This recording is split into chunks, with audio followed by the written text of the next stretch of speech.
광복 80년 만에 나온 온 국민을 위한 대한민국 역사 교과서에 대해서 말씀드리겠는데요. 제가 몇 차례에 걸쳐서 주요 내용들을 말씀드리고 이제 같이 집필한 분들도 함께 모여가지고 집필한 부분에 대해서도 함께 이야기 나누는 이제 시간을 갖고 이 책을 읽으신 분들도 초청해가지고 함께 이야기 나누는 그 다양한 순서를 마련하려고 합니다. 여러분들 이렇게 보시면은 고구려 무용총 이 벽화는 잘 아시죠? 그런데 이 벽화 그림은 저희 한가람역사문화연구소의 상징이기도 한데요. 이 말을 타가지고 말 뒤로 몸을 돌려서 활을 쏘잖아요. 그건 발 아래 등자라는 게 있기 때문인데요. 그 등자가 있으니까 말 위에서 몸을 자유롭게 움직일 수 있는 거고, 이것이 바로 고구려의 말을 타는 기마민족적인 특징을 잘 말해줍니다. 그리고 요 산은 하북정 창녀시에 있는 갈석산인데 그 중원과 고조선과의 경계 역할을 하는 그런 산이고요. 또 하나는 이 그림을 처음 본 분들이 이제 많이 계실 것 같은데요. 이 그림이 뭐냐면 산해경이라는 책이 있습니다. 산해경이라는 책을 그냥 우리는 그 중국의 신화집 이렇게 알고 있는데, 중국의 신화집이 아니라 이 산해경은 동유족의 사화집이에요. 그런데 이 산해경에 과보 추일이라는 대목이 나오는데요. 이 과보라는 사람이 추일, 태양을 쫓아간다 하는 게 나오는데, 산해경에 보면은 태양을 쭉 쫓아가지고 가는 그 과보라는 사람이 나와요. 근데 사실은 과보라는 한 사람이 아니라 이 과보로 표현된 이 동유족 우리 선조들을 말하는 거죠. 이러한 태양을 계속 쫓아가는 신화가 있다는 건 뭐냐면, 아마 빙하기 무렵에 해를 찾아서 이동하는 동유족을 이야기하는 거라고 생각하는데요. 이 선조들이 계속 해를 쫓아가다가 나중에 해와 너무 가까이 가가지고 그리스 로마 신화에도 이카루스라고 나오잖아요. 너무 가까이 가면은 날개가 녹아서 떨어지죠. 이 과보도 너무 가까이 갔다가 이제 해에 불에 타 죽게 되는데, 목이 마르니까 큰 연못샘물을 다 먹었음에도 불구하고 결국은 이제 세상을 떠나게 되는데, 죽기 전에 나무를 하나 던졌더니 그 나무에서 숲이 우거졌다라고 해가지고 그 숲에 이제 저희 동유족 선조들이 살게 됐다는 것을 암시하죠. 그런데 이 과보가 저 북쪽에서부터 시기를 따져보면 저 만주나 이쪽에서는 그 서기전, 10,000년 전, 12,000년 전, 그러니까 구석기와 신석기가 같이 어우러지는 그런 지점들이 있어요. 그쪽에서 시작해가지고 남쪽으로 쭉 내려오는 것이 아닌가 싶은데, 지금 산동성 남부에 일조시라고 있어요. 그야말로 태양이 비친다라는 이름의 시인데, 그 시에 천태산이라고 있는데, 천태산 꼭대기에 보면은 이 동유족 선조들이 동해에서, 우리로 봐서는 서해고 중국에선 동해라 그러죠. 그 동해에서 떠오르는 태양을 보고 그 동유족 선조들이 막 춤추면서 노래하는 그러한 그림들이 여러 군데 있는데, 이 그림도 역시 고대부터 있었던 그림의 하나입니다. 그러니까 태양이 떠오르는 것을 보고 이 아래쪽에는 벽화라든지 도자기에 많이 그려져 있는 그림인데, 그 사람들이 춤추는 그러한 형상이 나타나 있는 겁니다. 아마 국내에서는 처음으로 소개하지 않나 싶은데요. 그래서 이것이 바로 우리 동유족 선조들이 태양을 쫓아 집단 이동하는 그러한 역사적 사실을 구현한 거기 때문에 저희가 표지 사진으로 실었습니다. 보시는 대로 이 조선 총독부 황국사관을 넘어 항일 선조들의 시각으로 우리 역사를 본다라는 표제를 걸고 서술을 하고 있는데요. 지금부터는 이 구체적인 내용에 대해서 조금씩 말씀을 드리겠습니다. 자, 대한민국 역사교과서의 내용을 가지고 이제 말씀을 좀 드리겠는데요. 온 국민을 위한 대한민국 역사교과서, 대한민국 역사교과서 편찬위원회에서 출간했죠. 이 책을 출간했더니 식민사학 추종하는 명칭은 학자라 그러죠. 근데 이 사람들이 아주 광분을 해가지고 뭐 여기저기 비판하는 글을 쓰는데 저희가 그 글을 보면서 아주 놀라는 게 있어요. 이 사람들이 명색이 사학과 교수들인데 실제로 이걸 모르고 지금 이런 이야기를 한단 말이야. 이런 주장들이에요. 예를 들어서 저희 대한민국 역사 교과서에 무슨 이야기가 나오냐면 대륙백제 이야기가 나와요. 우리는 백제 하면은 서울에서 시작했다가 충청도로 이전했다가 멸망한 온조백제만 머릿속에 넣고 있지만 실제 백제는 그런 작은 나라가 아니라 대제국이었죠. 대륙에도 백제가 있었고 반도에도 있었고 일본 열도에도 있었어요. 그런데 대륙백제서를 썼다고 막 비난을 합니다. 아니 이 사람들이 대륙백제가 있었다는 거를 진짜 모른단 말이야. 대륙백제설은 중국 사료에 많이 나와요. 중국은 원래 자기네가 불리한 얘기를 안 쓰는 나라잖아요. 그런데 중국 사료에 많이 나오는데 대륙에 백제가 있었다라고 하는 이야기를 이걸 진짜 모르고 지금 저렇게 비난한단 말이야.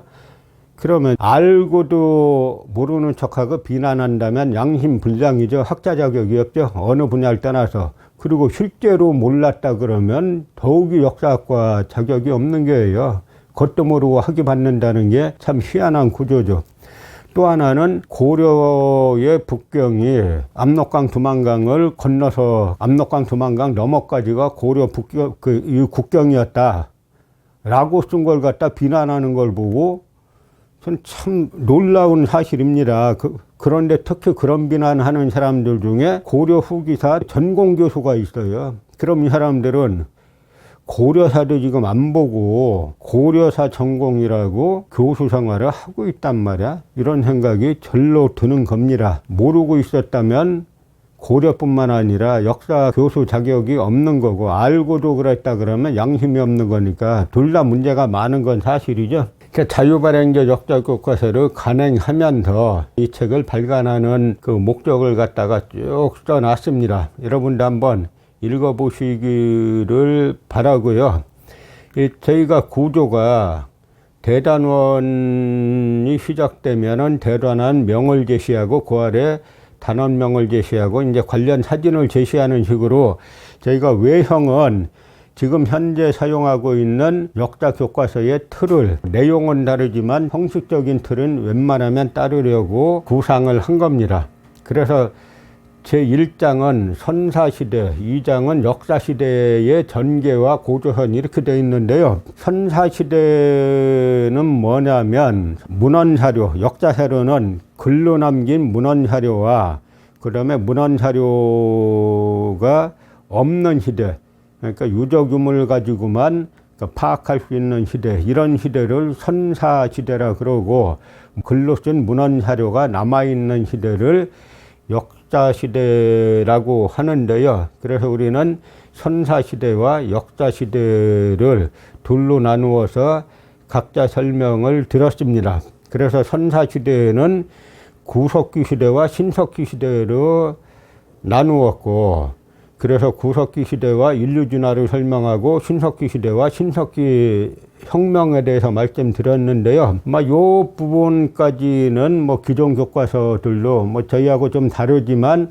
아주 크게 다르진 않다고 볼 수 있죠. 그런데 요 우리 민족의 선사시대 이렇게 붙은 부분부터는 기존 교과서와 완전히 달라집니다. 우리가 선사시대 뭐 구석기 신석기인들에 대해서 공부하는 이유가 뭐겠어요? 결국은 우리 선조들이 누군지, 우리가 어떤 과정을 거쳐서 여기에 이르게 됐는지를 알기 위해서 하는 거잖아요.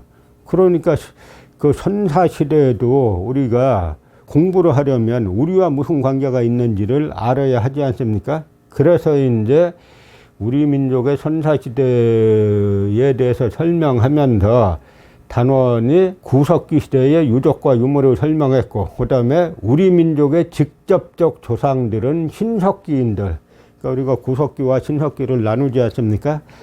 구석기와 신석기를 나누는 뭐 가장 큰 틀은 구석기는 이제 타제석기, 뭐 깬돌이라 그러죠. 돌을 깨트려 가지고 날카로운 면을 가지고 사용하던 시대가 구석기 시대고, 신석기 시대는 간돌이라 그러죠. 그 깨트린 돌을 갈아가지고 이제 날카롭게 만들어서 사용하는 시대인데요. 그런데 우리 민족의 직접적인 조상들은 바로 신석기인들이고, 그 신석기인들 중에서도 동이족이 우리의 직접적인 조상들이라고 하는 이야기입니다. 그래서 동이족의 유화문명과 홍산문화를 썼고, 그 다음에 청동기 시대와 철기 시대에 대해서 썼는데요. 우리 역사의 시작에 대해서는 물론 이제 구석기 시대와 신석기 시대로 나누어서 이제 설명을 했는데, 이 부분들은 그냥 여러분들이 한번 읽어 보시면 되는데요. 중요한 거는 이제 동이 문명권, 우리를 갖다가 중국 쪽에서는 이제 동이라고 불렀잖아요. 동이. 제가 어디 강연 가가지고 이 이자가 무슨 이자입니까? 라고 물어보면 꼭 오랑캐이 그러죠. 사전에 그렇게 돼 있으니까. 그런데 이 이자는 우리의 조상들을 가리키는 용어지 않습니까? 근데 우리가 우리 조상들을 보고 오랑캐 그렇게 말해서 안 되겠죠? 그럼 뭐라고 해야 되겠어요? 결의 이 민족이 그렇게 해야 되겠죠? 그래서 쭉 보면은 이 동이문명권이 크게 두 군데 있어요. 이 황하유역에 있고 또 하나는 요하유역에 있어요. 근데 이렇게 보면은 의문들이 생깁니다. 이 부분은 우리뿐만 아니라 중국 학계의 큰 미스터리예요. 황하유역의 동이문명권을 보면은 서기전 6500년에 시작하는 후리 문화라는 건데요. 그러니까 지금으로부터 이제 8500년 전에 시작하는 후리 문화가 동이문명의 시초고, 그 다음에 요하의 동이문명은 소화서 문화가 서기전 7000년이니까 서기전 이제 9000년경에 시작하는 동이문명이 요하유역의 동이문명의 시초인데, 그러면 여기에서 우리가 의문을 품게 되는 게, 동이족이 있으면은 뭐가 있어요? 중국에서는 중국인들은 큰 고대 민족을 갖다가 셋으로 나눕니다. 어떻게 나누냐면 자기네를 스스로 말하는 이제 화하족이라 그러죠. 화하족. 하자와 화자를 거꾸로 쓰기도 하는데 화하, 동이, 그 다음에 묘만 이렇게 해가지고 셋으로 나누는데, 문제는 뭐냐면 이 중국에서 자랑하는 하와족, 중국은 지금 자신들을 갖다가 이 하와족이고 그 다음에 이들이 나중에 한족이 된다라고 말을 하는데, 이 하와족이 언제 어떻게 시작되었는지 설명한 사람이 아무도 없어요. 중국에서 다 찾아보면은, 모든 신석기 유적을 찾아보면 다 이 동이족의 유적이지 하와족의 유적은 찾아볼 수가 없습니다. 그러다 보니까 이 사람들이 여러 설명들을 갖다 덧붙이죠. 그래서 그 중에 하나가 뭐냐면 여기서 말하는 이하 동서설이라는 건데요. 얘기가 뭐냐면 이는 동쪽에 있었고 하는 서쪽에 있었다 라고 하는 걸로, 이 부사년이라는 옛날 북경대 대리총장 하다가 대만으로 장개석 국공내전 때 장개석 정권을 따라서 대만으로 가가지고 대만대 이 총장을 하는 부사년이란 학자가 주창을 한 건데, 그런데 사료를 찾아보면 이 하도 결국은 동이족의 일원이라는 거죠. 그래서 중국에서는 하와족의 뿌리를 찾는 게 중국 고대사학계의 수건사업이에요. 아마 중국에서 이 하와족의 뿌리를 찾는 역사학자들은 속으로 아마 그럴 겁니다. 아, 우리 선조가 동이족이면 얼마나 좋을까. 이 찾기가 너무 쉽고 사방에 널려 있는데 없는 하와족을 찾으려니까 참 힘들다라고 하고 있는 거죠. 그래서 이 구석기 시대에 이제 빙하기가 있고, 그러니까 빙하기 때 약 2만 년 전에는 지금 일본과 우리가 하나로 다 이제 연결이 되어 있었고요. 그 다음에 신석기 시대에 이제 신석기 혁명, 신석기 혁명은 다 아시는 것처럼 농사를 시작하면서 정착 생활을 하게 되는 걸 갖다가 주로 신석기 혁명이라고 말을 하게 되는 건데요. 구석기 시대를 보면은 한반도의 구석기 유적들이 여기저기 많이 있죠. 처음에 일본 식민사학자들은 한반도에는 구석기가 없다라고 하다가 경기도 연천 전곡리에서 한 주한미군이 그렉보웬이라는 주한미군이 구석기에 아슐리안형 도끼를 찾아내면서 한반도에 구석기 시대가 있었다라는 것을 입증을 했습니다. 그런데 한반도에 있는 구석기와 지금 대륙에 있는 구석기가 형태가 상당히 유사해요. 그 중에 아주 유명한 것들이 이 북경 근처에 있는 주구점 유적이지 않습니까? 여기 이 주구점 유적에서 나온 화석을 갖다가 이제 북경 원인, 즉 북경 원신이라고 부르는데요. 이 형태들이 상당히 유사한 형태들이에요. 그래서 우리 역사를 연구하다 보면 사실은 이제 일본 열도까지 포함해가지고 이 부분을 갖다가 우리 고대사를 연구할 때는 이거를 전체를 하나로 바라봐야 그래서 여러 현상들이 이해가 되는 겁니다. 대한민국 역사 교과서에서는 뭐 기존 교과서에서 볼 수 없는 내용들이 많이 있어요. 그 중에 하나가 뭐 알고 싶어요라는 항목으로 그 여러 사항들을 집어넣어놨는데 충청북도 청원군 옥담면 소로리라는 곳에서 벽시가 나왔는데요. 이게 세계에서 가장 오래된 벽시예요. 그러니까 그 전까지는 중국의 호남성에서 발견된 벽시를 세계 최초로 봤는데 이게 1만 1천년 전의 벽시예요. 그런데 창원 소로리 벽지를 가지고 미국과 국내의 연구기관에서 검증을 했더니 1만 2,500년에서 1만 4,800년 전의 벽지로 드러났습니다. 그래서 이 창원 소로리 벽지가 전 세계에서 가장 오래된 벽지다라고 국제적으로 공인이 됐는데 국제적으로 공인했어도 우리나라 역사학자들은 에이하고 하여간 우리 일본인들이 우리를 갖다 엄청 비하했죠. 그냥 딱 그거 머릿속에 들어가 있는 거예요. 우리 역사에 조그만 거라도 훌륭한 게 나오면 에이하고 비하하고 그 다음에 조금만 각자 자국 역사 연구하다 보면은 자국 역사가 훌륭한 점을 이야기하잖아요. 뭐 훌륭한 이야기를 조금만 하면 뭐 국뽕이네 뭐 국수네 뭐네 막 욕하는데 이 사람들은 다 일뽕들인 거죠. 일본은 무조건 높이 보고 있는 건데요.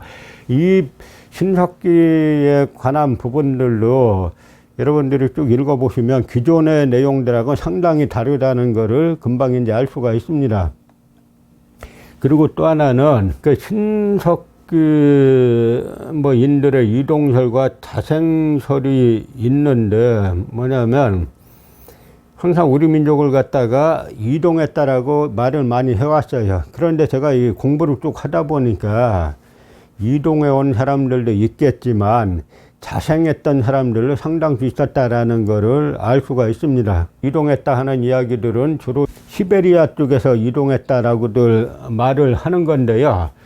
이거는 1930년대 일본의 학자가 신석기 시대 빗살무늬 토기를 갖다가 시베리아 연해주에서 한반도 동부를 거쳐서 뭐 남해안, 연해안 지역 순으로 전파되었다고 주장한 거예요. 그런데 최근에는 발해 연안하고 한반도에서 출토된 빗살무늬 토기의 연도가 시베리아 것보다 훨씬 이르다는 것이 밝혀졌어요. 그렇기 때문에 시베리아에서 이동했다는 이야기로 물론 이제 일본은 왔을 수 있지만 그래서 우리 민족의 기초를 형성했다라고 하는 것은 전혀 이제 학설적으로 맞지가 않습니다.